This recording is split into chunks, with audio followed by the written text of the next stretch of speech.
Hello everybody, my name's Eric Berget. I'm a learning experience designer at Dashe and Thomson. And one of the parts of the job that I really enjoy is working as what we call a solution architect. And a solution architect is somebody who's working at the beginning of a project or before a project even starts and talking with the client to make sure that we're aligned on the scope of work and defining just kind of the high level vision for the project. So really when I'm in those conversations, there's always three key questions that I'm asking. And in this video, I want to walk through those three questions and just give you a few quick examples of how the answers to those questions impact the price of an e-learning project. So let's jump in.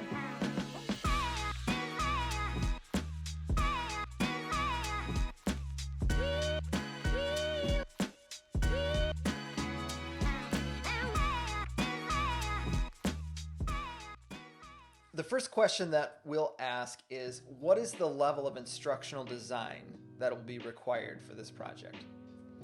So another way to phrase this is, what are the content inputs for the project?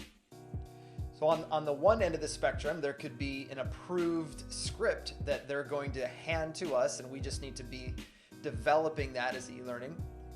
Or on the other end, it might be a few objectives and some subject matter knowledge that exists in the expert's head, and we need to have an interview and kind of talk through it and trade ideas and iterate on a storyboard. Obviously, that's going to have an impact on the amount of effort that goes into creating that storyboard that will lead into development. So we put that on a scale from very low, medium to high.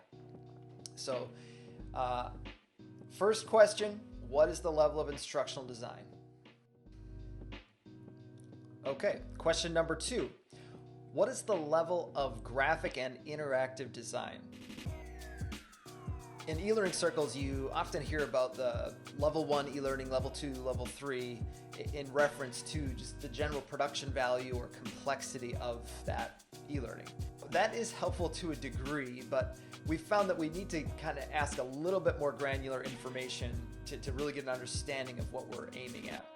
So for us, we divide that into two, the visual and the functional. So the visual is kind of the graphic design effort. In other words, illustration, custom illustration versus stock photography throughout the e-learning. And also animation. Is this something that we're just going to have things fade in, fade out, basic animation? Or, are we going to be using something a little bit more complex like After Effects, or, have a few moments of ambient video in the background, or, how much or how often are things going to be fading in and fading out? So that's kind of an impact on what's the general visual production value of this project. But then there's also the functional complexity. So in other words, you might have a project that's just basically hit the next button, or maybe it just auto advances and it's fairly simple in its interactivity. Whereas on the other end of the spectrum, maybe there's projects that are really a branching scenario that has a lot of variables and if this, then that, and you get kind of a lot of complexity within that e-learning module. So we'll want to rank those both. Visual standpoint, is this a level 1 effort, a level 2 effort, level 3?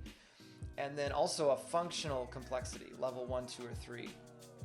And that really has an impact on the amount of hours spent developing that and just to make sure we're meeting expectations from a production value standpoint.